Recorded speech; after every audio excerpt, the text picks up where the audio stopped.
My first 6 months, which is very relevant to the UK experience in office, was the baptism of fire. We had to endure the strong opposition at that time with a very strong race, religious narrative. To be polite, but actually racism and religious bigotry. But I think with political stability, focusing on the economy, we are able to weather the storm, and now politically, we are politically very stable. We use that stability to introduce reforms in the country. And clarity of policies is, to me, very fundamental.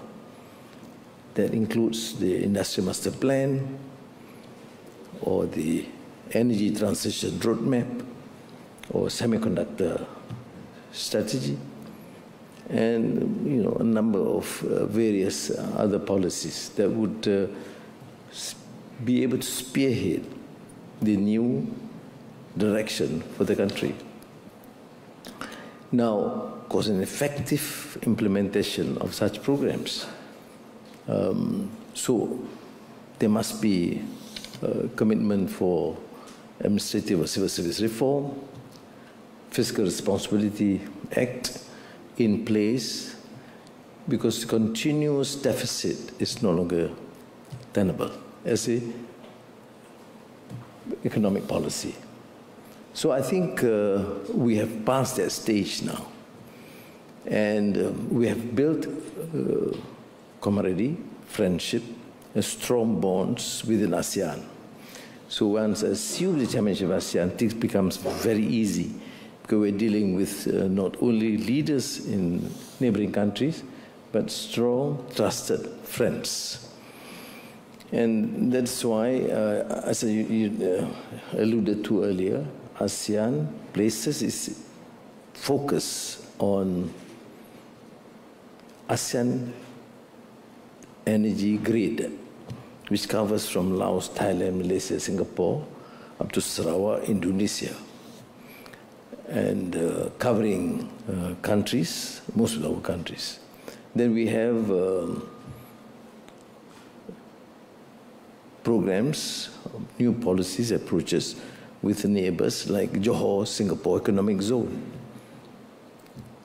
to ensure that we both benefit from this new dynamism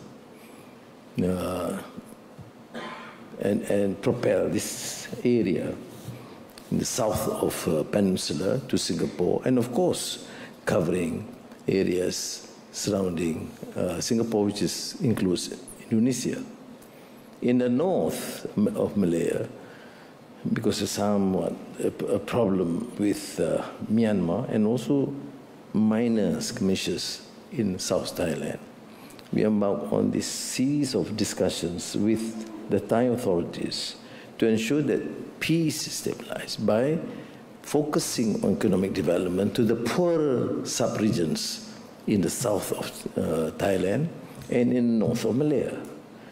Why I'm sharing with you here, because these are the stark new realities, focusing on economy and focusing on the making Malaysia as an attractive destination for investments and making all the necessary changes or policy changes to ensure that we can sustain this policy.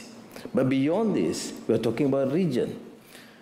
ASEAN remains, is considered to be one of the most peaceful sub-regions in the world. 700 million people. And the fastest growing economy in the world.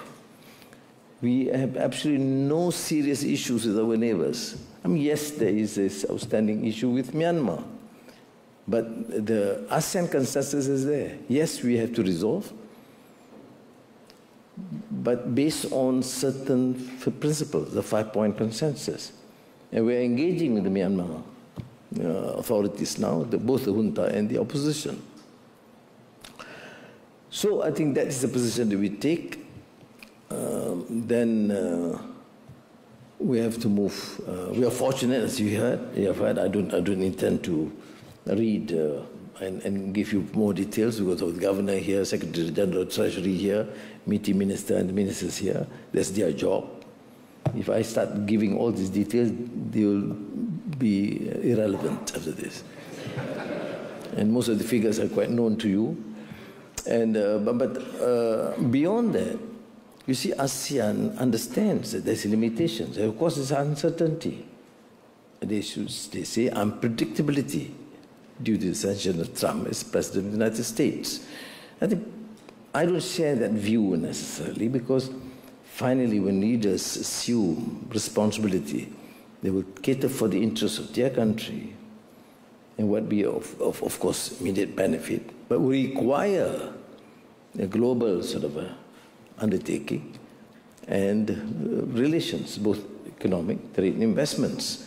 American interests overseas and outside investments is too huge to be ignored. Some policies would require some adjustments for the first few months, for sure.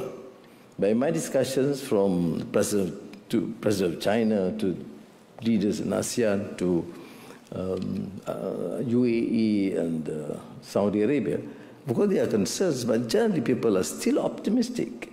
It would depend largely to what we do to assuage the condition.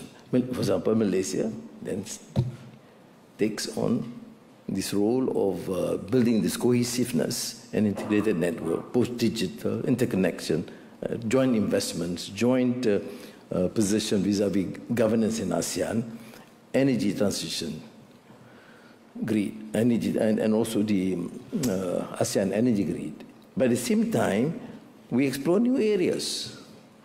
Cumulatively, United States is number one investor into Malaysia, but we are probing then into areas and with China, new areas, and we focus on, of course, data centers, AI, etc. But we also having this sort of arrangement with the Gulf states. So there will be in May, end of May, for example, ASEAN GCC conference, which is interesting. We're exploring new avenues, new markets, new trading partners beyond just the West, United States, Europe, China, but also the GCC in a very meaningful manner. And this is quite unique in terms of our decision to then collaborate with the GCC and having focus on energy, on digital, on trade and investments. I had a very useful, fruitful session with Prime Minister Ucaptama yesterday, number 10, and of course to thank him because UK has agreed with the CPTPP partnership, which of course unlocks the access to key markets for Malaysian exports, including palm oil, rubber, and timber. And that sort of arrangement would help in our potential negotiations with the EU, with the main focus to use this to encourage more trade investments and free flow of products. And we, of course, agreed to proceed with and enhance relations with the countries in the South. We call it Global South, including the BRIC nations, so that we remain close with our traditional allies in the West, United States, Europe, and opening new avenues with China, India, Australia, and through BRICS, extend that sort of relations with Africa, Latin America, and Russia. So purely the focus is business, investments, and trade. And finally, contrary to many assertions about the unresolved contentious issues in the Palestine-Israeli conflict, we are at least relieved that there is that pace of progress, which was again able to be resolved, partly by President Biden's initial efforts, but certainly with the firmness and resolution on the part of the incoming President Trump.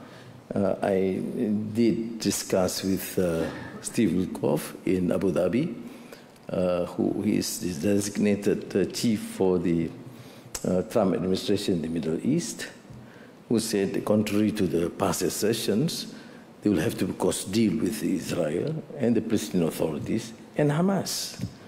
Because what we are able to need to do is, to, of course, to resolve the conflict. And you must then engage with stakeholders, but impose the terms, naturally. Why I'm referring to this? Because that would mean that we are not distracted with these contentious issues, secure peace and stability, and get back to our focus and on the economy. So our, again, trajectory has been shaped by embracing innovation, global trade, human capital development. So back to business. So thank you very much.